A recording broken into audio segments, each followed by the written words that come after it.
Hello and welcome back to the Crack and Banter podcast with me, Reese, and my co-host Luke. How you doing, Luke? I'm doing well. Thank you for having me on the Crack and Banter podcast. Of course, very good to have you here. This is a podcast where we talk about movies and TV shows and all sorts of pop culture, and we just have a bit of a laugh, really. How have you been this past week, Luke? I've been all right. Sort of university I didn't have quite as much work this week as I did last week. Had to do a presentation on Wednesday, which I think went all right. Had a bit of fun with it. Wore a suit and tie. Very nice to look the part. So that was kind of fun. Yeah. Yeah, good. I'm good. Yeah, you gotta do what you can to make it more fun, don't you? Spice it up a bit. Why not wear a suit for a presentation? Giving some eye candy for the professors to try and improve their mark. Exactly. You got to win them over one way or another. Are you sure there's nothing I can do for extra credit? It must be hard to do that over Zoom. There must be a lot of students this year really suffering for that. That was really fast. I was about to take a drink of water, and then you said that, and I'm glad I didn't, because if you'd said that whilst I was drinking it, I would have spat it out. But there must be some students suffering. It's really hard to flirt with your teacher whenever you're, rolling out of bed on Zoom and your Wi-Fi's dropping in and out. It's hard to do that. Just you can't pick up the apple they've dropped and seductively take a bite. It must be hard. Maybe good. I nearly got kicked out of the university last time I tried that. In all fairness, he was also in the middle of taking a bite, so it kind of that made it harder. You definitely get kicked out for that. No, that's not hygienic. No, yeah, definitely. Listen, COVID has affected us all differently, hasn't it? So news for this week. Probably the biggest news is we had our announcements for the Golden Globes nominations. Did you have a look at this? I saw different headlines about what had been nominated. I sort of saw the biggest controversy was Emily in Paris picking up 2 nominations. Yes, I saw that as well. I wasn't going to go through everything, obviously, because there are a million things. And to be honest, when I looked through, there were so many things that I just hadn't watched. And also, I generally don't think the big awards are that meaningful, really. I think they really snub a lot of movies that deserve a lot more recognition. And I think especially more recently, they've become maybe a little bit snobbish, some more than others. But I think generally, if you're someone who enjoys watching movies, I wouldn't take like the Golden Globes or the Oscars as your number one authority on whether a movie's good or not, because generally it doesn't take everything into account. I mean, realistically, it's always going to be something that's mainstream and something it's most of the time going to be American. It has to really be something that's in the public eye. I mean, my view on it, if I was in the industry, would be, sure, it'd be nice to win and it'd be a nice soiree to go to, but I really wouldn't place too much importance on it. I don't think they're what matters. I think what's more important is, did the people who watched what I made enjoy it? And if you want the secondary thing, was it critically well reviewed? Because I think those are the 2 most important barometers, because either you create something that people like, that's probably what I prefer to do. I prefer to make something that people like. Yeah, definitely. And also the people who it was made for, there's no point in listening to the people who weren't really meant to like a movie when you release it, if Marvel brings out their next MCU movie, you're gonna have had to watch the other MCU stuff to enjoy it. So if you're going to the next Marvel movie and it's your first Marvel movie, if those people are complaining about it, I wouldn't put too much pressure on those sorts of reviews, Yeah. I mean, and the other thing I say about critics is, at least if that's what you care about, if it gets good critical reviews, you've probably made something that is objectively good. Yes, definitely. Target audience, I think, to be fair, I've not watched Emily in Paris. I think it doesn't appeal to me. But I think with something like Emily in Paris, should have been nominated for an award. No, but people give it hate for reasons I don't think it deserves. I mean, it wasn't supposed to be some grand statement on culture and Yeah. dysphoria. I think it was just supposed to be a fun little escapist thing. I mean, Yeah, as, well, as bizarre as it sounds, it wasn't made for French people, so it doesn't matter that French people didn't like it. yeah, I can't remember specifically, but as far as I remember, the awards it's nominated for are in best comedy or musical, and I think it's a best actress Yeah, award. I think that's all it was up for. So it's not, it's not like it's being awarded best screenplay. film of the year as limited series. But yeah, we had some good nominations. Trial of the Chicago 7, which I recommend to everyone to go and watch. I think that was a great film that came out last year on Netflix, Netflix original film. I think this was one of the biggest, like for me at least, made me realize how good these Netflix originals can be. You know, for a while it was a bit of a mixed bag, and then I saw this and I was like, wow, they can make movies. Yeah. I don't know of anything I watched that was actually nominated as me. I think this is a thing.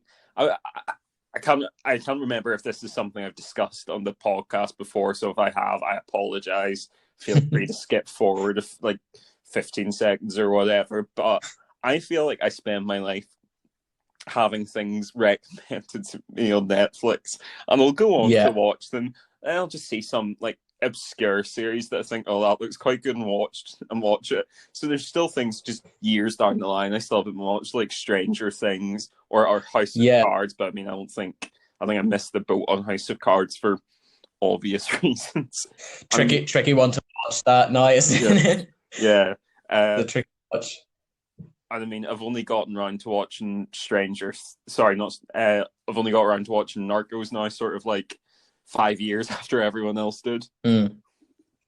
Yeah, no, I'm definitely similar. I think even more so than that, which actually there's probably an episode in this, but I feel like there are easily 50 to 100 movies that I know that I will like and know what the movie is, know it, not everything about it, but know a lot about the movie. And I know 100% I will like that movie, and I never have watched it. And again, go to watch it sometimes and then think, I'm just not really that in the mood to watch it, despite like knowing that I'll love it. And some of these are, real classic films. And I just, despite knowing, it's I don't know why, but I feel like there's loads of things like that you'll enjoy, but you can't watch them for some reason. I think there was about 8 years between me first looking at Inception, thinking, I'd probably quite enjoy that movie, and actually watching it and thinking, this is one of the best movies I've ever watched. Why did I wait 8 years to watch it? Definitely. I think like the Matrix films, I've only seen the first Matrix, I think, and then I know sort of there's arguments that the other ones aren't as strong, but even still, it seems like it feels like I've watched the rest, even though I haven't, just because of media that you consume through osmosis or whatever. I'm like, I don't know if I even need to watch these now. I mean, the cultural touchstones. I mean, they're sort of looking at the time period. I mean, sort of films that got parodied, like that sort of genre of movie that popped up in, I think, late 90s, early 2000s of like really over the top parody movies, like like your movie and stuff, and epic movie and all that sort of stuff. I mean, there was a Matrix reference in almost all of those. I've just realized now I've said that's a really weird way of trying to measure something's cultural impact, but it does make sense because there wouldn't necessarily be a massive crossover of people watching the Matrix and watching those movies, but the people who watch the parody movie are still going to understand that Matrix reference. It's like you could show someone who's never seen Star Wars Yoda or a lightsaber and they would know what it was, or they get the "look, I am your father" reference. You don't need to have seen Star Wars, They're just, it would be hard to not know those things, Have you ever actually, sort of just thinking, and you're talking about things that could be there on the episode, have you ever actually watched any of those movies? There's some of them are absolutely brutal. No, I haven't. I've seen I've seen some reviews and things, but I've never actually watched one myself.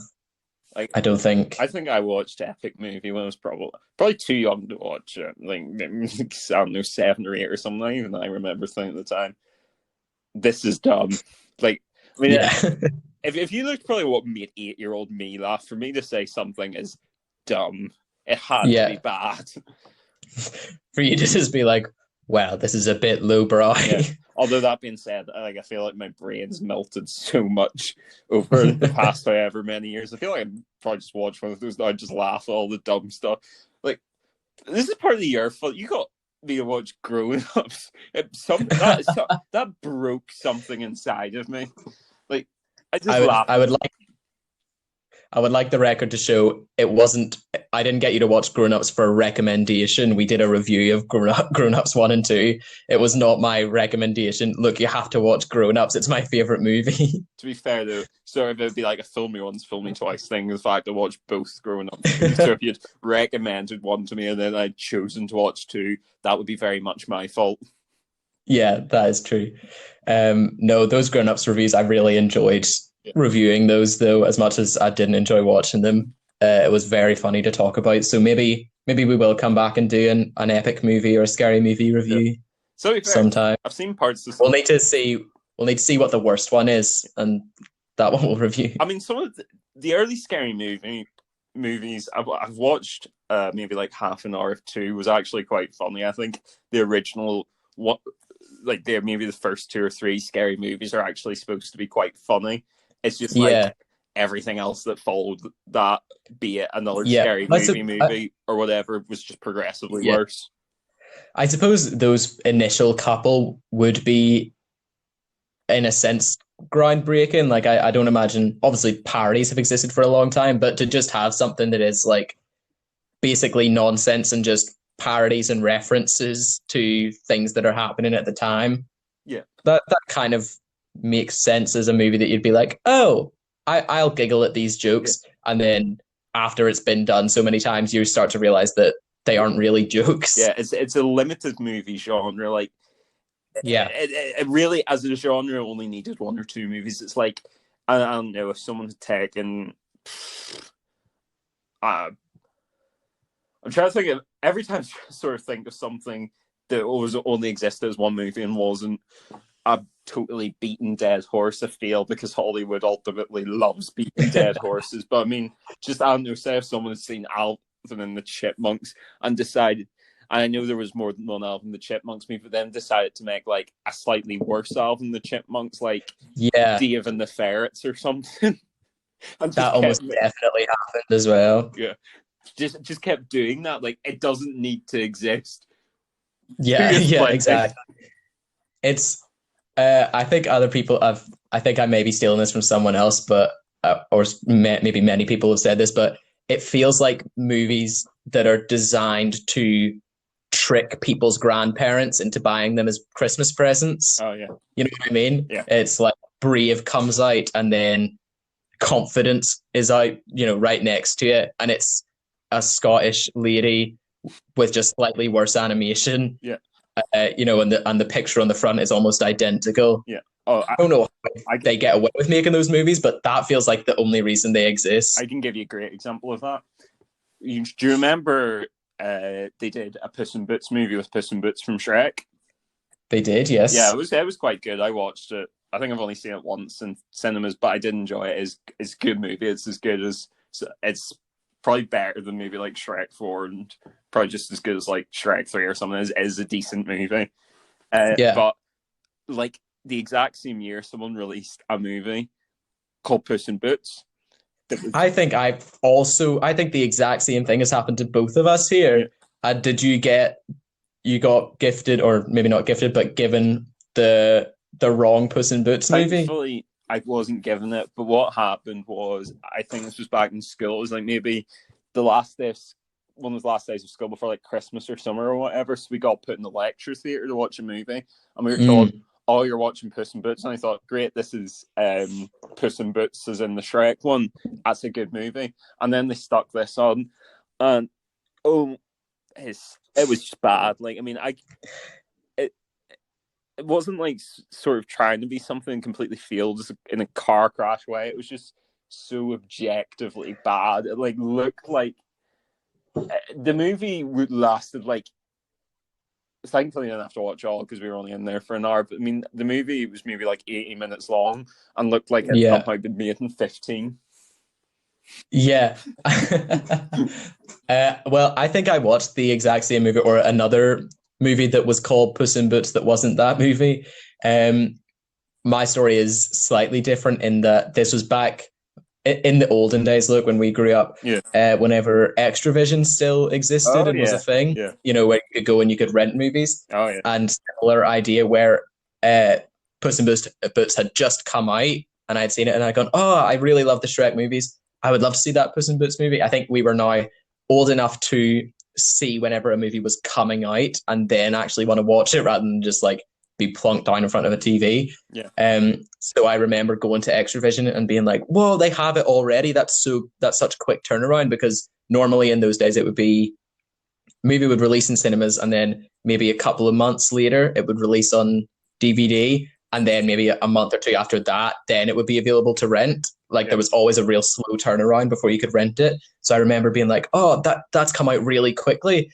It looks a bit different, but maybe it's just a different setting, or maybe it's just not going to be animated quite as well because it's, a sort of a sidequel. So I was like, okay, I'll get this. And then just absolutely no Antonio Banderas. And I was heartbroken.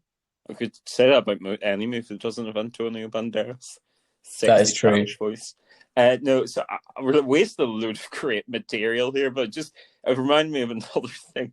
This one's not quite as bad, but it's actually, I think in a way it's funnier just because of how dumb it is. A few years ago, I wanted to watch The Italian Job, the heist movie with like Michael Caine and whatever. From the 70s or something. So I bought a copy of the DVD from HMV in the Abbey Centre. I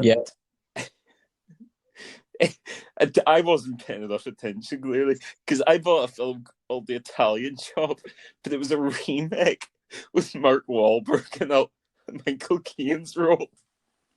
Yeah, the Jason Statham one. Yeah. Yeah. That is honestly kind of your fault, but I didn't mind it. It wasn't awful, but I kind of thought I would rather be watching the Michael Caine one. This is okay, but yeah. Well, we have there's some nominations for the Golden Globes, but I feel like we've covered it enough in our broad statement there. Lots of movies that we've seen, some movies and TV shows that we haven't seen, but we can recommend are good or just are normal. Yeah. But yeah, I would say on the whole, interested to see who wins, but I don't really have a massive interest in these big awards. That ended up so far away from the Golden Globes. So far away. But I think it addressed enough of what we needed to address. Honestly, I don't think people want to sit and hear us read through a list of Golden Globe nominations. Yeah, again, this is not the podcast for proper news and analysis. Absolutely not. A couple more pieces of news. We have, you'll be a fan of this maybe. These are just two funny things, but so James Bond, No Time to Die, is supposed to come out, I think, later this year. Yeah. Fingers crossed. It's been postponed, so fingers crossed. This is in relation to its delays. No Time to Die is reportedly potentially having to be reshot or digitally edited because some of the sponsorship material, so the watches and the cars and the phones, will not be the latest models by the time that the movie comes out. That's sad, isn't it? Isn't that sad? It's going to be who can actually tell the difference between what £20,000 watch James Bond is wearing? I know. Imagine what person sitting watching James Bond, leaving the review. I did love this movie. However, I was heartbroken to realize that the $20,000 watch I was going to buy because James Bond has it is not, in fact, the most recent model. 0 stars. Yeah. I was just thinking, I I used to wear James Bond aftershave. Very cool. It smelled better than you'd expect for something that wasn't really a branded aftershave per se. Yeah. But yeah, no, I mean it's sad. Like cars, I can Yeah. kind of get because people like looking at cars. That sounds dumb, but people could at least tell the difference between whichever model of Aston Martin DB I assume it'll be. I mean, I probably couldn't. I like cars, but I'm not really a car expert, so I can kind of get that. But I mean, digitally editing a watch. I would assume it's maybe like contract specifics. You know that it in the sponsorship it has to be the latest model, and so they're sort of like one of those little lines that has never been a problem in the past and could like an issue that could only arise in a year like this, that they've actually managed to build and release entire new sets of phones and watches and cars in the space of time it's taken this movie to be released. Yeah. So that may not actually happen, but it's a thing they may have to do depending on how those talks go. Yeah. But I find that really funny. Digitally changing stuff, especially if it's in a lot of scenes, isn't cheap. I would say there's a fair chance digitally changing Bond's watch in every scene could be worse. It could cost more money than they'll actually get from the sponsorship. Because I remember something like digitally editing the mustache off of Henry Cavill's face for Justice League. Yeah. Cost an obscene amount of money. Absolutely. I would love it if these edits resulted in the same kind of issues that like Daniel Craig moves his watch in front of his face and it just blurs his whole face out. He gets in his car's just like blurred on the edges and really like waxy looking. Or like the Henry Cavill's upper lip. Or someone just does it really quickly in Photoshop, like just cuts out an image of the new model and sort of during the car chase just moves it along the screen. Yeah, like it's MS Word. Yeah. For anyone who doesn't know what we're talking about, in the movie Justice League, which, look, there was Justice League news released this week, but it wasn't that interesting. I thought I'll leave it out so that we don't talk about Justice League again. Yeah. And we've still managed to bring it up. I sort of thought about that. It's like, we can't go a week without mentioning it. I mean, that is every episode of the podcast has mentioned it so far, at least once. It's living in my head rent-free. It really is. But in the movie Justice League, Josh Whedon came in to do reshoots for this. They brought the cast back, including Henry Cavill, but Henry Cavill had grown a lovely mustache for his role in Mission Impossible. And so the studios had a meeting and they said, can we shave his mustache? And the short version of this is basically the Mission Impossible guys said, absolutely not. There is no way you can shave this. You'll just have to digitally edit it out. And so they thought that would be okay. And it resulted in some truly horrifyingly jarring scenes with Henry Cavill in Justice League. I mean, to be fair, if you haven't seen it, just look it up on YouTube. There are some just horrible scenes. In that. I mean, to be fair, even when it like wasn't glitching about the place, just like it made his face not look real. It just didn't look right. Yeah. Although to be fair, I'm glad the Mission Impossible guys stuck to their guns because I can't remember which. Was it Rogue Nation or something? I can't remember. Whichever Mission Impossible movie that was, I watched it. It was a far better movie than Justice League. I just think it's funny as well because it is infinitely easier to either use a fake mustache or to digitally add on a mustache than it is to remove it. And I just loved it. They were like, nah. You guys figure that one out. But yeah, that's great. We also have one more piece of news. This is about the movie Morbius, which we talked about in our anticipated movies for the year. This is Jared Leto's Morbius, the living vampire guy. It's a Marvel comic. It says Sony producing this, so it's in that sort of Venom universe where they're not really connected to the MCU unless they decide they want to, and then they can merge it together. But as of right now, it's sort of independent from that. But did you hear about this? Jared Leto was quoted why he found playing Morbius difficult.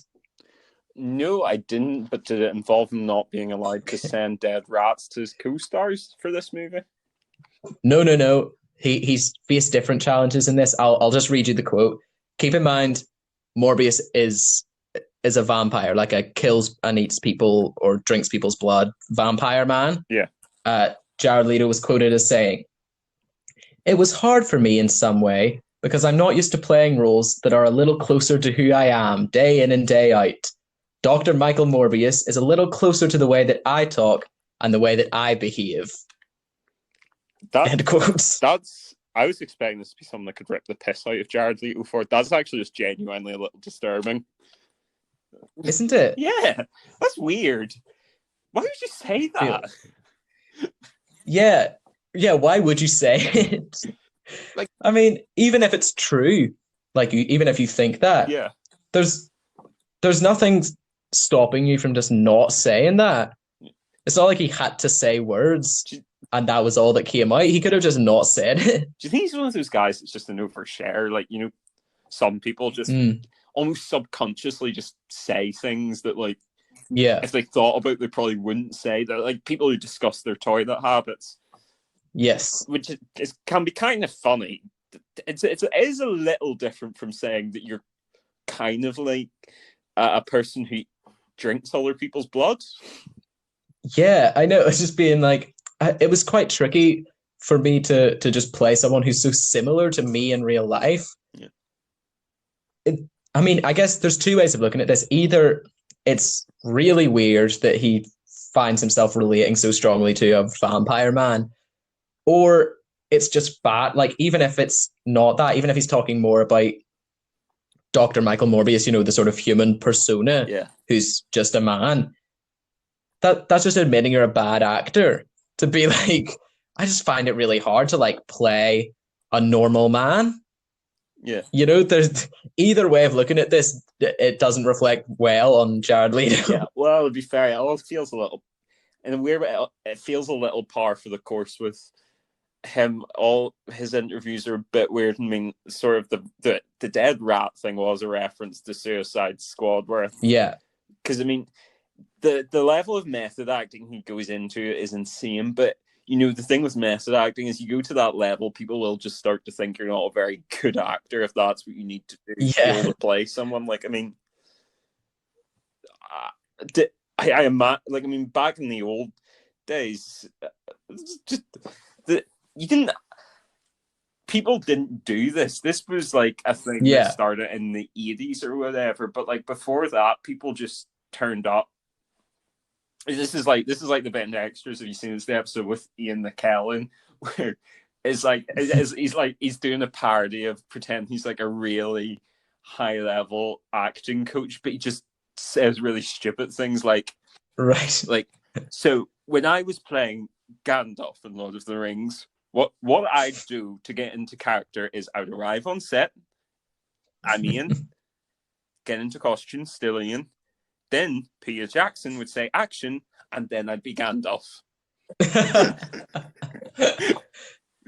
Yeah, but I understand what you mean. And in all fairness, that by no means was acting in the old days good. No, that's there's a vast mix.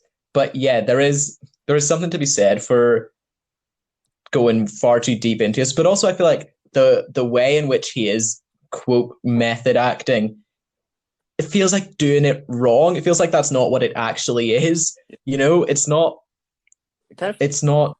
He's like doing the wrong things. The point of method acting is that you get into the mindset of the character, so you're meant to sort of think like them. Yeah. You don't really have to dress and act like them necessarily. Obviously, that's a way you can do it to stay in character, maybe. But it kind of just sounds like he's taking the wrong lessons from it as a means to just try and seem like he's a real like weird character who likes to do cool acting things, and that's like a really cool thing. I don't know. Yeah, it kind of just sounds like he wants an excuse to be an asshole to a certain degree. Yeah. I don't know. I just think whenever I read about some of these processes, some of the people just kind of sound a bit tiresome. Like, Daniel Day-Lewis is a great actor, and clearly the process does work for him. But he describes this process as like insisting that people call him by his character's name when they're not filming. Yeah. That would bug me so much. Like, I sort of like when the cameras aren't rolling. I mean, these people are essentially your co-workers, and I mean, these filming days, they're long days, so you want to be able to have a conversation with them.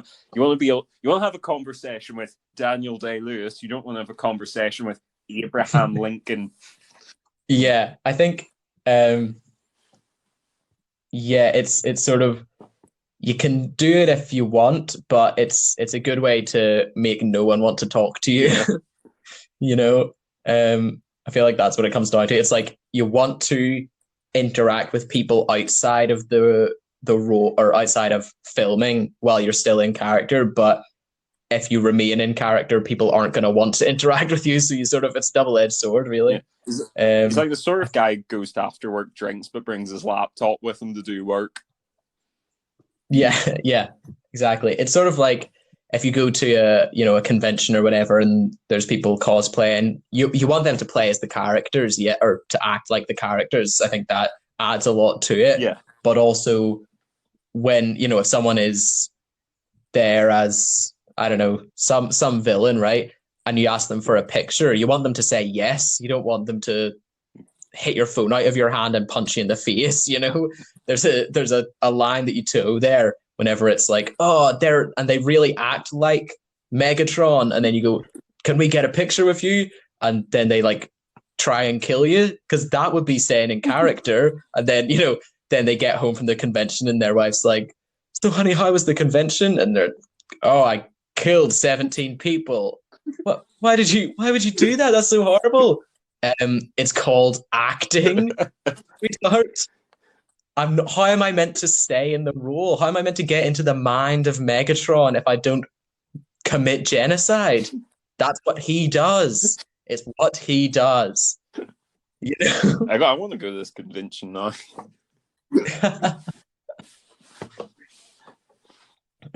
But yeah, I think that's a bit of a weird one from Jared Leto. Yeah. I can say that about most of what Jared Leto does. Yeah. So that concludes our news. Thank you for listening to our news. We're going to get into our topic for this week. Actually, not talking about movies or TV shows this week. We thought we'd take a little departure and talk about some of our favorite YouTubers or YouTube shows, YouTube videos that we like to watch. I think this is a great idea. This was your idea, Luke. I really like this idea. I think it's YouTube's quite overlooked, and also gradually the line between like YouTube and mainstream media is becoming more and more blurred. So I think there is a place for it amongst the mainstream stuff that I think it deserves to be talked about. I mean, it is becoming now as prevalent a form of media as television, movies. I'm always surprised by how many people I talk to sort of about what they watch and stuff, and they just tell me like, I would probably just sit and watch YouTube, and they watch YouTube more than they watch TV, because some of the stuff now on YouTube is as good as what you'd see on TV.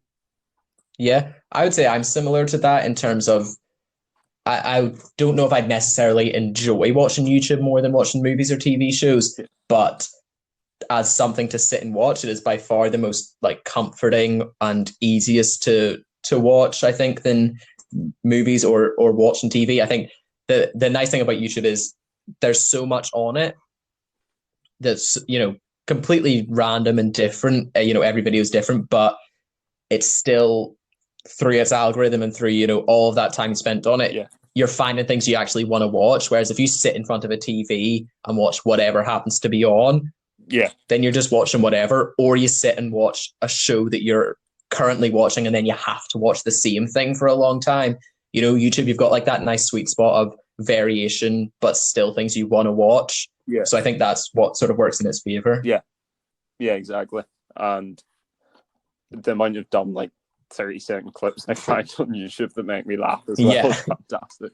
I was gonna say, I think we need a little sort of side section in this of like honorable mentions as we go through, of not necessarily YouTube personalities, but just types of videos or specific videos that we love on YouTube, because there's so many of those that it's like this is more like a genre in and of itself that I quite like, you know. So it goes without saying we recommend all of these people to watch. But do you want to start us off, Luke, with one of your favorites? So I thought what actually made me think of this is I've got a guy now. I've been watching a lot of his videos. I think the channel is called Babish's Culinary Universe. So he has a few series like Basics and collaborations with other people, but the main series I watch that he does is called Binging with Babish.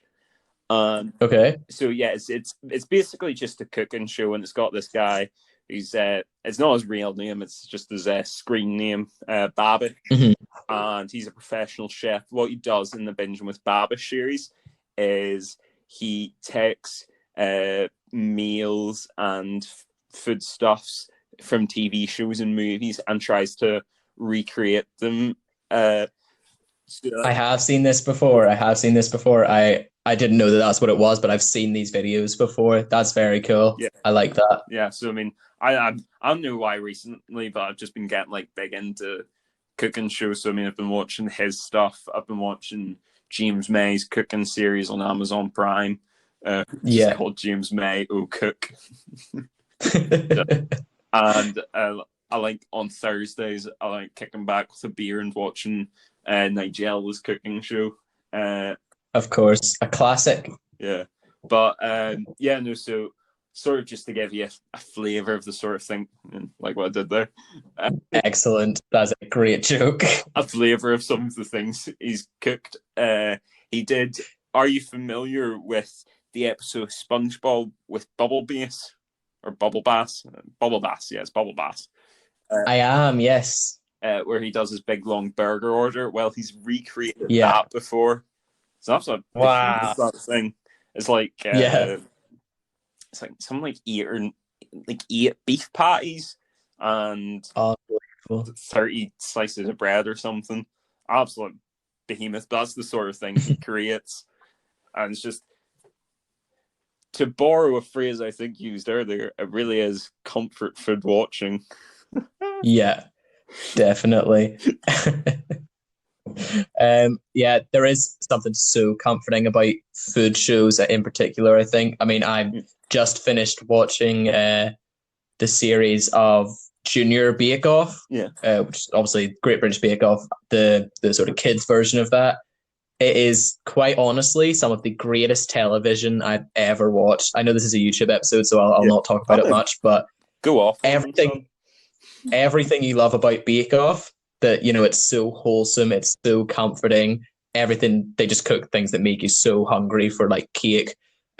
Everything that's so lovely and great about Bake Off. And then, you know how, because Bake Off is so tame and sort of comfortable and lovely like that it means all of the tiniest things are like massive, you know, these big, real stressful moments, real intense moments, you know. So whenever someone drops a cake, or whenever someone thinks they're running out of time, or they, you know, their icing falls off at the end, or their chocolate starts to melt, you know, those little things that happen so rarely on normal Bake Off that it like is such a big deal and it makes you so intense thinking about it. That happens 4 to 5 times an episode when it's Junior Bake Off, because they're kids. Yeah. And they just are constantly dropping cakes and spilling things and knocking stuff over. And it is so funny and so wholesome all at the same time. It is honestly, it's probably one of my favorite things I've watched this year. Yeah. But that's for another day. Yeah. One of my favorite YouTubers, I will start with the wonderful Mr. Sunday Movies. Mr.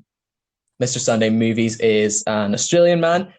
He sort of similar to what we would talks about movies and TV shows, all that sort of stuff.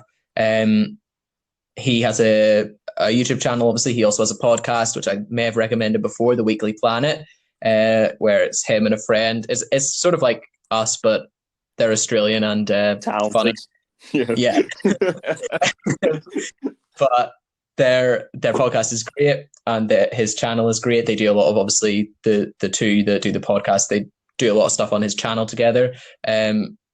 My favorite series they do probably is called Caravan of Garbage, which comes out every week. They do basically a review of something from the past. They'll bring up something, maybe it's a movie or a game, TV series, whatever. They'll watch it or play it and just talk about it. And it's very funny. They will sort of do different series of things, maybe whenever there's like, I think this was in whenever the news got released about the Snyder Cut, they did Man of Steel, Batman vs Superman, and the Justice League. They did all three of those as a series, and that's probably my favorite ones they've done. It was so funny. They also did all of the Transformers movies, which was hilarious as well. Sort of in a similar vein to whenever we did our grown-ups review, and it sort of drove us crazy a little bit. Yeah, it's very much like that. And watching them just go off the rails is so funny. Grown-ups are relatively short movies, at least. Those Transformer movies are beefy. They're all like at least two whatever hours long. It's sort of thinking, Michael Bay's an interesting guy for someone who makes. I mean, I admire him. I think it's very easy to slag him off. I admire him. There's something clearly bankable about the guy. I mean, he's one of the highest grossing directors ever. But for someone who makes what objectively are mostly quite simplistic movies, he does seem to have this grand arcing vision for them that means he needs to have 3 hours to tell a story that essentially boils down big robots punch each other. Yeah, they never before have a series of movies absolutely not needed to be that long. You know, I can't think of any other movie that just has no reason and no excuse to be so long. I don't understand it. There's so many times in those movies where you think it must be approaching the end, and there's easily half or 3/4 of the movie still left to go. But yeah, Mr. Sunday Movies, The Weekly Planet, you should definitely watch or listen to those. That would probably maybe my biggest recommendation of today. Yeah.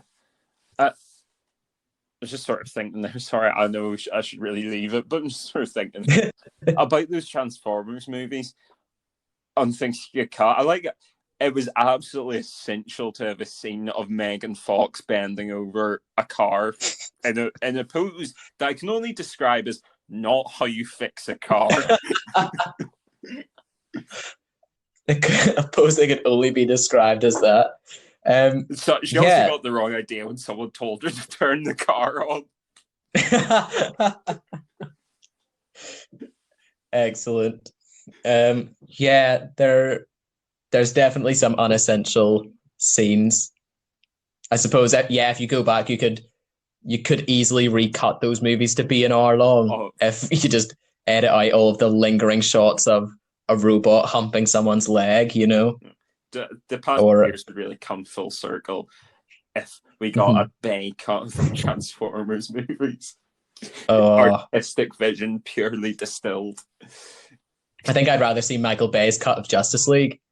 I'd see a Michael Bay cut of anything, like especially in artsy movies. True. You let a director create a magnum opus like Moonlight or something, and you just hand it to Michael Bay and go edit that however you want. Michael Bay's Joker. It's sort of it's similar to I think we just talked about this on the podcast. Maybe it was off air. I can't remember. But what we said about how they should remake. I think we talked about how they should give Adam Sandler a Justice League movie. Yeah. Similar idea, you know. But anyway, do you have another YouTuber look that you want to recommend? Yeah, I'll go for some. These are. I'll just do these two together because they're shorter form videos, and they're both pretty similar in terms of their genre. My two favorite hip hop artists are basically both comedy acts because and they both start on YouTube basically. So we've got on one hand we have Epic Rap Battles of History, and the other we've got The Lonely Island. Oh, excellent. Yes, I have Epic Rap Battles written down. I never even thought of Lonely Island. I suppose they've departed from YouTube slightly, but Yeah, I would Yeah. say for their origins on YouTube, yeah, two that they're both great shouts. I would also group into that if we're talking about musical comedy artists. Bo Burnham, who also Oh yeah. started on YouTube, Yeah, an that's a good absolutely shout. incredible comedian as well. Yeah, I'm a big fan of all of those. Definitely good shouts. Yeah. I think definitely epic rap battles in particular, I feel like is something that even as even as like a teen listening to those, as much as I knew I loved them, felt like a thing I would have grown out of. Yeah. You know, they felt very like, oh, these are meant to make you laugh as a teenager, because some of the jokes are just quite silly. And then as you get older, as I thought I would have grown out of it, I realized that there's actually a lot more to appreciate in them as well, beyond like the jokes being a bit silly. Yeah. There's some incredible writing and artistry. So I'm a big music fan. I think that the rapping in it is extremely good. Obviously, there's variation because they've done so many, but you'll find that with any artist. yeah, But some of those rap battles are some of my favorite songs. Some of my favorite verses of anything. I mean, both of the main guys who run the channel, Epic Lloyd and Nice Peter, as rappers, their flow is actually insane at times. I mean, I think. Oh, sorry, I should actually backpedal. I didn't explain what either of those were. So, Epic Rap Battles of History is pretty simple concept. It's just two figures from history or pop culture or whatever get pitted against each other and rap against each other. So some examples, there's been Darth Vader versus Adolf Hitler. They wouldn't make that one now. That one was kind of in that sort of Yeah, pre-PC era and sort of like the late 2000s. yeah. But very funny. David Copperfield versus Harry Houdini. Doc Brown from Back to the Future versus Doctor Who. Just stuff like that. It's pretty entertaining. Yeah. There's nearly always some kind of connection between the two figures rapping. Sometimes it's just they have similar names. Sometimes it's like a more in-depth connection. But they're really, really funny and really well written. Yeah. So, and then Lonely Island is a comedy rap trio, which sort of like started out producing digital shorts for SNL, which was just like SNL sketches that were exclusive to YouTube, and then some of them got shown on Saturday Night Live. So yeah, their rapping's maybe not technically as strong as ERB, but it is incredibly funny. I mean, some of the best ones include Jack Sparrow. Actually, most people have probably heard I Just Had Sex, which is also very funny. I would say The Lonely Island you will almost definitely have heard, whether you are aware of it or not, that it's incredibly likely you'll have heard their music somewhere before. Yeah, and the other big one I can think of is I'm on a Boat. I was playing that in the car the other day. That one unironically gets me hyped. There's nothing like I was in the interest of keeping the show semi PG, I'll not shout out the lyrics, but like I was properly hollering in the car. I'm on a boat and he's going fast and yeah. No, I was gonna say, whenever you were saying about their rap may not be as strong, sort of flow wise or whatever. I would say I think that is true, but I would also say I think their music production is so good as well, because every song feels like a genuine song. It doesn't feel like someone who's just put a random beat on and gone like, okay, I'm going to write something funny over this. They're real songs. They've been produced and recorded in a studio the way you would produce a pop song. Yeah, I'd say a fair bit of credit for that probably goes to one of the guys in the trio, Kiva Schaefer. I mean, from what I've read, he's like an insanely talented producer / director. So I think he definitely in the earlier days produced a lot of their songs. Yeah, and that's really cool. I didn't know that, actually. I would say also, just while we're on the subject, everybody should watch Popstar, Never Stop, Never Stop. It's a Lonely Island movie. They made a movie a few years ago, and it is hilariously funny. It's so underrated. It didn't do nearly as well as it should have. And it is so funny. I would absolutely recommend it. I think that's some of their strongest songs as well. I was going to say all of my favorite songs of theirs are on that movie. Same Love and Finest Girl Bin Laden song. Yeah. Just go and watch it. I'll not even explain that joke. Just go and watch it. It's so funny. Yeah. Or at the very least, listen to the soundtrack. It's all available. Yeah. I'll go in with one then. I'll do another. These are three that I can kind of group together. They're in a very similar genre, and they're also all they're all friends. They do lots of like collab videos and stuff. And that's Drew Gooden, Danny Gonzales, and Kurtis Conner. I'm sure a lot of people will have heard of them anyway. They're pretty famous YouTubers, but they'll do commentary videos. So they'll talk about a popular trend or a particular person or whatever. Generally talk about things that they sort of will poke fun at and sort of lay into a little bit. But it's very, very funny. It's great to watch someone complain in a funny way about something that you also find annoying. You know what I mean? It sort of gets that off your chest a little bit, that like, you know, whenever something annoys you, maybe you can't properly articulate how it annoys you or what's so grating about it. It's great to watch someone just really well articulate and make you laugh at the thing that was bothering you. So that, I think that's why I like them a lot. Yeah. That's kind of just basis for observational comedy, you know, sort of. It's like that Vine where the guy looks at the image and just goes, "I do that." Yeah. That's like a treat. It's just you watch stuff, or you watch like observational commentary, you listen to these guys, and it is just like, "I do that." Yeah. What's the deal? Like that. Jerry, you know, that's Seinfeld, where that comes. Yeah. Was it Jerry Seinfeld? Oh yeah. Like he used to do like each episode of Seinfeld started, I think, with him like it framed what happened in that episode as part of his stand-up routine. So that's sort of like so what's the deal with that airline food? Yeah. Speaking of Vine, actually, that's where all three of these guys came from. They all started on Vine and then made the jump over to YouTube whenever Vine died. But I think they did it in, I think, the best way. A lot of Vine stars sort of came to YouTube and tried to do some weird stuff. They tried to do the trend stuff. We've got like even like your Logan Pauls and stuff who came from Vine. I think these guys did it in the absolutely the funniest way. They were funny on Vine and they were like, okay, how can I translate that style of humor into a video? I'll just make it longer, and do more jokes, and sort of that. It absolutely works. I think it's very funny. Yeah, no, I mean, Vine. I think it was, to be fair, a lot of people trying to transition from that. I think it's hard to go from short comedy to obviously longer form videos. I mean, there's no reason why you couldn't do 7-second videos on YouTube.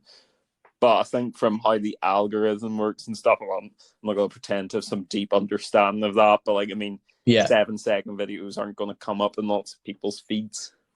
Yeah, well, which, I mean, we know that just because they don't. They very rarely come up in people's feeds, and it's a bit trickier on YouTube, I think, especially because it doesn't just play a video for you straight away, as much as that sounds incredibly lazy, but it's that thing of, it's how much you have to put in to get back. So if it's going to take me 5 seconds to press on this video and let it load, and the video is only 7 seconds long, I'm almost doubling my effort there. Yeah, but I mean, there was a demand for it, I suppose. I mean, that's why we've got like Vines come back in sort of the guise of TikTok and Instagram Reels and YouTube Shorts and stuff. So, definitely, I mean, there's a market for it. Yeah, I mean, it's the same reason that people like jokes. They're short and they make you laugh. There's no reason a joke has to be long. It's set up punchline, and that's all you need as long as it's funny. So there is definitely a market for that. You don't have to make it make sense in the context of your entire video, or you don't have to make all of your jokes about the same topic that your video or whatever it is happens to be about. If you just have one joke that you think's funny, you shouldn't have to. It's good that there's a way to just do that joke without trying to form it into something else, or trying to make it longer, because that's just going to wreck it. That's So it does make sense. Is that what we should be doing? Yeah, People would listen to our opinions if we offered them in 7 seconds rather than over an hour. Yeah, maybe we'll keep recording the podcast, but we'll only release the best 7 seconds of it every week. I reckon there's a market for that, a 7-second podcast. Do you not think the best 7 seconds is a bit ambitious? Well, we'll do the intro first and then whatever we have. Like, maybe you could isolate a bit of audio that sounds like I said poop at some point. Yeah, well, I could isolate that bit. You've made it very easy for me there. Well, you can't do it now. People will be expecting it. You might. I could just say all the funny words now, and then you couldn't use any of them. Oh no! Yeah, look, that's what we need. Limits on us being funny. Yeah. We need training weight to that's what we're really missing. It's so easy to be funny, Yeah. I think you should take up all the funny words now so that we've got nothing left to say. A comedic routine, but you're not allowed to use the letter E. Oh. Oh no. All right. Do you have any other YouTubers for us? Yeah. I made quite a long list. I watch a lot of YouTube. Any other YouTubers? Oh yeah, actually there is. I want to try and get this guy's name right because I think it's Nice Speezy or something. I think the guy's on top of like trending all the time or whatever for video games and stuff. So you'll probably see him if you just go there or search up speedruns. Basically, he's a guy who like speed runs games. I mean, it's pretty much simple as that. But I mean, he's not like some ultra intense guy. He's just he does it for a bit of fun and gives quite entertaining commentary whilst doing them. So a lot of what he's doing at the moment is going and speed running old Flash games. So I mean, I've watched a few videos of his in the past few days where it's like speed run Duck Life, which is an all-time Cool Maz Games classic. That is good. Bloons Tower Defense and it's Fireboy and Water Girl. Like I think so. Yeah, they flipped it. Yeah. Yeah. I have seen those videos actually. Yeah, they're on trending all the time, or certainly in my recommended at least. Yeah. I will say in the vein of gaming videos, these are one of my longest time favorites. There's probably the reason I started watching YouTube sort of in like a not religious way, but would come back to it and watch it the same way I would watch TV. And that's the Yogscast. They were massive on YouTube years and years ago. They were like one of the biggest channels. Sort of the first really popular Minecraft playing YouTube channels. Mm-hmm. From there, they've played all sorts of games. They played World of Warcraft before that, and they've played lots of games after. Do a lot of like Gary's Mod, Trouble in Terrorist Town, and those sorts of things. Yeah. But they have loads of other things as well. They're a big community of channels, so they have obviously a main channel, and then sort of people who come into their network and join their network of channels. So there's loads and loads of stuff you can watch. Not all gaming videos. They have one series that I absolutely love. It's called Simon's Peculiar Portions, and they basically just talk about funny news stories that they find. Some from recently, some from ages ago. Just funny stories that they find, and they just literally sit and talk about them. But they are hilarious. They're Bristol based, so it's very like British UK style comedy, which I think really, really makes me laugh, certainly. But they're one of my longest time YouTubing groups that I've been a fan of. So I think they're great. Yeah, I can't claim to have watched them recently, but yeah, I watched them back in the day as well. I think when they were doing, I can't remember what the name of it was, but it was like a Minecraft mod. Yeah, it was like the Technic Pack. That was it. They were doing the Technic Pack series, and it was like them and Sips and Shin. I think Shin's like gone now because he did some dodgy stuff. There was some dodgy stuff. Yeah, but that series was entertaining, so it was. I watched it. Yeah, they did loads of stuff. I think that was one of the best things was their like modded Minecraft series. They sort of, and they made a sort of effort to include some story elements to their series, or Yeah. like set a goal, or different things that give it some guidance and sort of made you feel like, oh, I'm watching something with some real thought put into it here. But it's sort of like it's like semi improv, where you know where you're going and you know what you're trying to achieve, but the jokes you make and the things you say are fully in the moment. The way the improv would be. But, so I think it's great. But it was I think at the time, what sort of like everyone else who sort of got big in YouTube at that point, what separated them from other people in the same genre was the level of effort they put into their videos, like sort of with the scripting, getting things set up, recording from multiple people's perspectives, using the proper audio stuff. It just, the higher level of effort and the fact they are naturally funny just set them apart from everyone else at the time. Definitely. I think especially because, and I don't mean this to be an insult in any way, but they weren't playing because they are the world's greatest gamers. They're not esports legends or any kind of really great gamers. They play for fun and they know a lot about games, and so they're like knowledgeable on the subject. But the same way, if you watch football every day, you'll know lots about it. It doesn't mean you can play. Yeah, I know that. But I think that is also something that sets them apart. That they put their effort in elsewhere, and I think that's just one of the best things. Sort of about a lot of these YouTubers, I would say, is a similar thing. It putting the effort to be at just that slight level higher in production, while still being very like funny and natural in your content. I think that it bodes very well for like a good setup.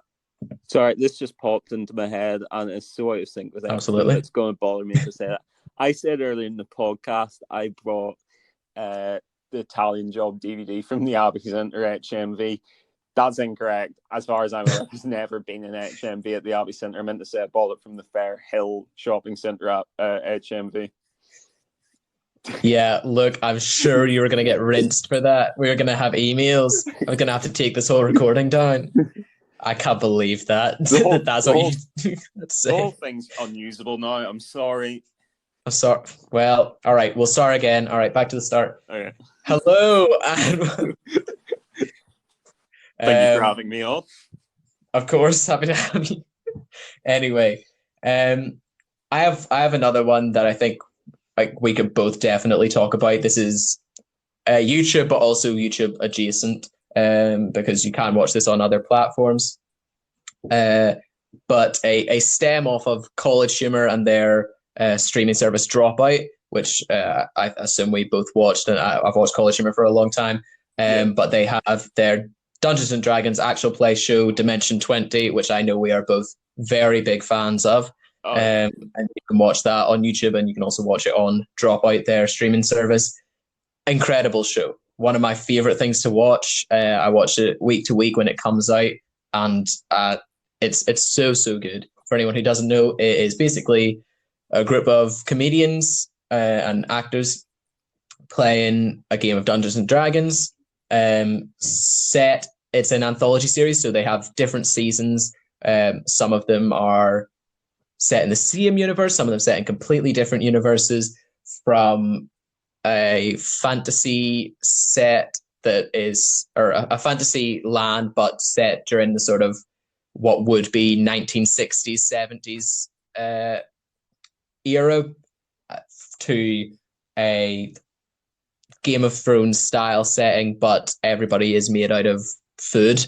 These are actual settings that they've played in, and they're so funny, but so heartfelt. It feels very genuine to the way that you would play those sorts of role playing games. Yeah. I mean, I feel like what sort of helps with that is all the main series one is sort of like the same group of people who are like castmates in College Humor, so it's like actual friends playing the series, which I think helps a lot. Sort of definitely. There's nothing wrong with like a group of people who don't know each other playing something like that. In fact, it's a great thing. It's why people can make friends, but you can tell the difference between when people know each other and when they don't. Yeah, Like just in terms of chemistry and stuff. And it's great to it's more enjoyable when you know the people doing it are enjoying themselves and having fun with their definitely. friends. Yeah, and that goes for like any kind of comedy or anything like that, but especially something like that where it happens in the moment. It's not acting from a script where you sort of know what you have to do. When it's all improvised, it's nice to know the person well enough to know what you can and can't do, and sort of maybe how attached they are to their character, or to the character that they're playing. You can know whether you should attack their character or not, whether they're really attached to that character and they're going to take that really personally. You can be there to, check how everything's going, and to, have like a real connection between the players, because it's a strange medium to watch something like this in, because you're effectively watching 6 people play, or 7 people play total, but also you're also then watching a world unfold in front of them, and all of their characters interact, and all of the NPCs interact. So it's a really strange blend that you're kind of connected to both the player and the player character, and it's not really like a lot of things that I've watched before. I didn't watch any other actual play shows before Dimension 20, so it was my first introduction into that. Oh yeah, I mean, as in medium of entertainment, I mean, there's nothing like Dungeons and Dragons. I mean, you're essentially combining board games with improv acting with Maz, and it just creates its own thing. Yeah, exactly. I suppose there's a lot of setup to sort of get into it, but again, it's a completely unique experience. Yeah, but I don't really like Maz though. Bit crap on it. I feel like the percentage-wise, the Maz part is a relatively low percentage. Yeah, and someone else can do it for you. Just play a calculator. Get someone who's got an A level Maz or whatever, and just poke them and tell them to do it. Just, come on, that's numbers. What I'm here for. I have an A level in Maz. I want to play D&D. Voila. Oh, actually, this is why we're friends. You can't poke anyone till after COVID. Yeah. No, Facebook poke them, and don't poke anyone unless they want to be poked. Of course. But Dimension 20, big fans. Do you have any others you want to finish us off on?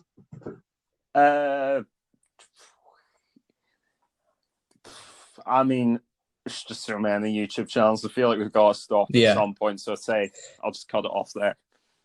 Yeah. Similar. To go for. No, again, similar thing. I could talk about loads, but those would be the ones that I watch. Watch every video they would put out, kind of thing. There's plenty more that I come back to, and I watch all of your popular ones, everything. All of your big trending stars and stuff. I'll watch from time to time. So, yeah, those would be the ones that I would recommend the most for people to go and have a look at if they haven't watched before.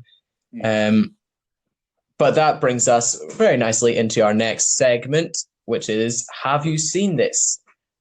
So, look, I did actually, something popped into my head as we were talking. This is sort of connected to our topic for this week.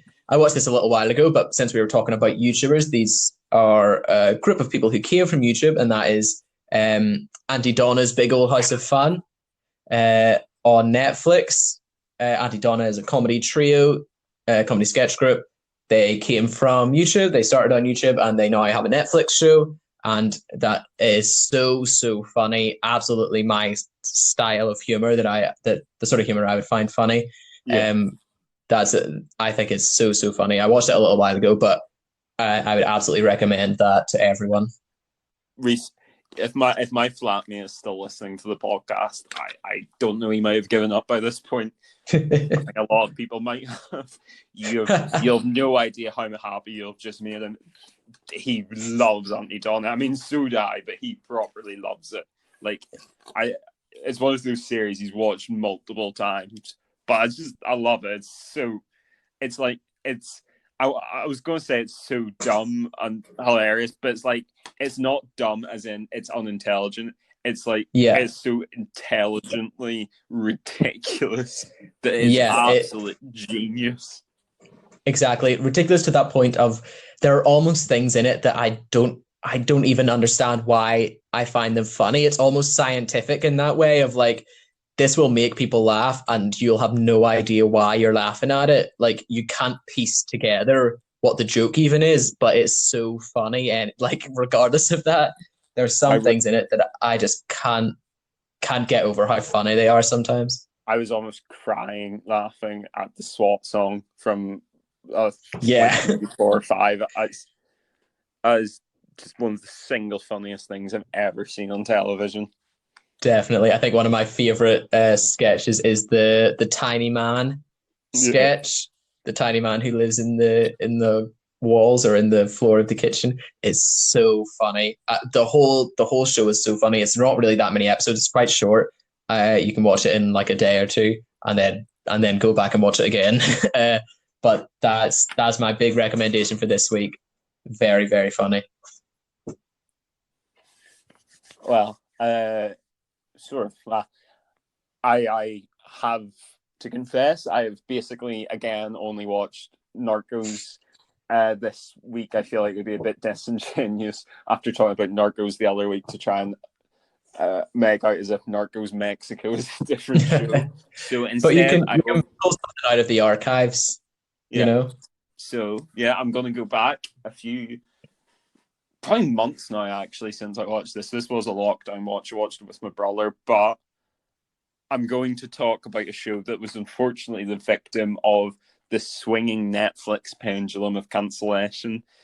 So, Reese, Mm. have you watched Teenage Bounty Hunters? I have not seen Teenage Bounty Hunters. What's that about, Luke? Teenage Bounty Hunters, which I still can't decide if it's a great title or a terrible title, is probably, I think, maybe the most underrated show Netflix has ever done. It was released Wow. without much fanfare, sort of last spring, maybe. And basically, the concept is two twins become part of the world of bounty hunting. It's not dark, don't worry. It's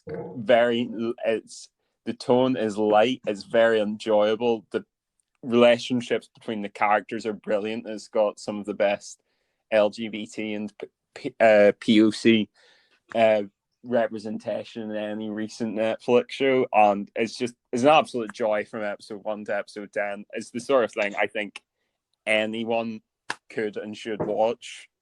It's just brilliant, and a great tragedy because it didn't do great numbers. Unfortunately, it got cancelled by Netflix after one series. That is unfortunate. Honestly, I don't think I've ever been more upset about a show being cancelled, especially one Yeah. that got cut down in what was essentially its infancy. One series is nothing nowadays. Yeah. No, I'll definitely give that a watch. It sounds really, really good.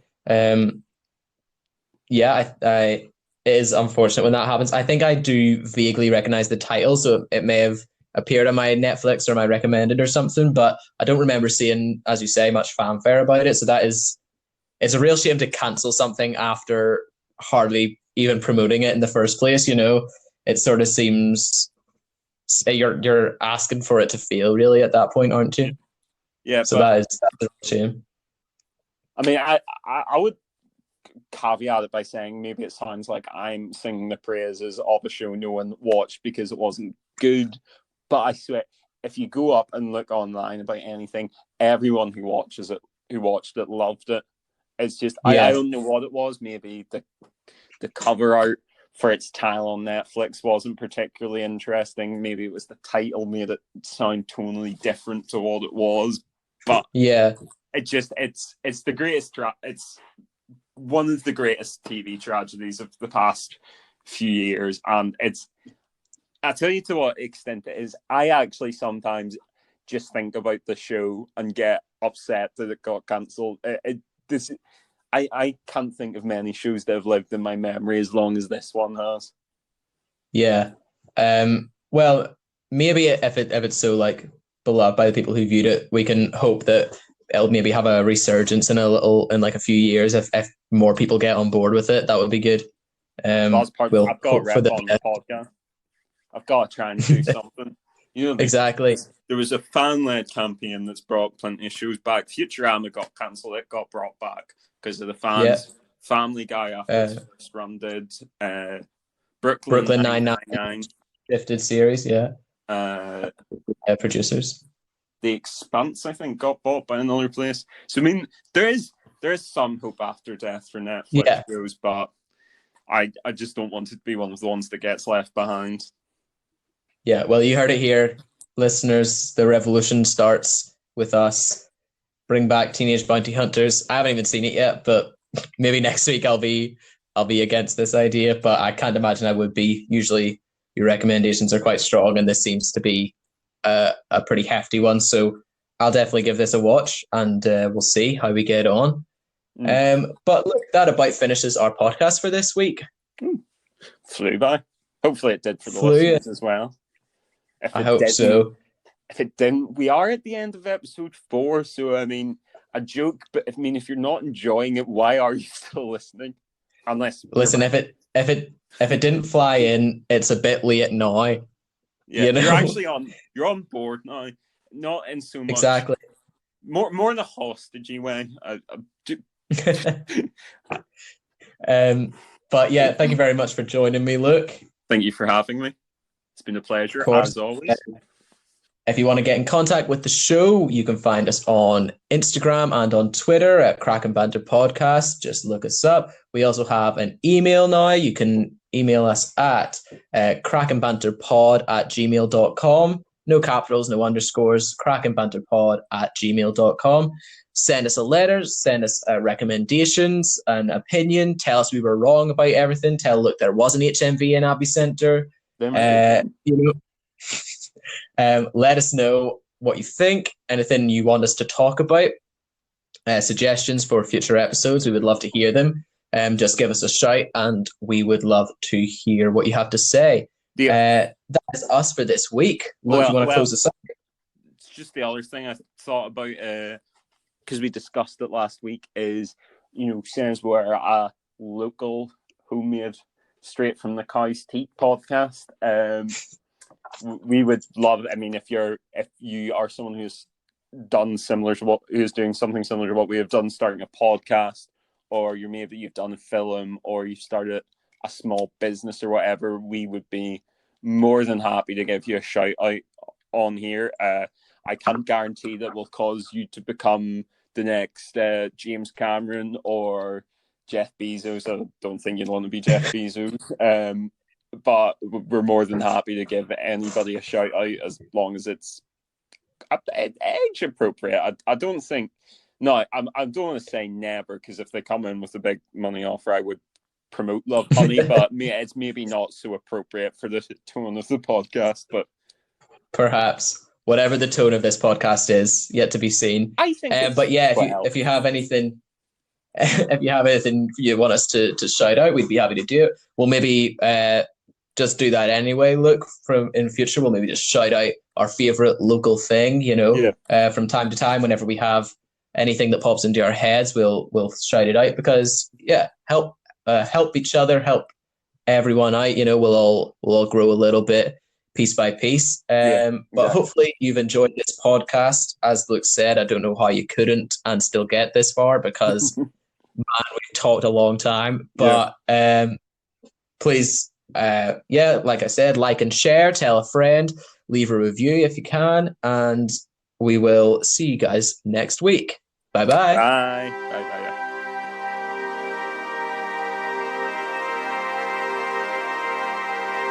Bye.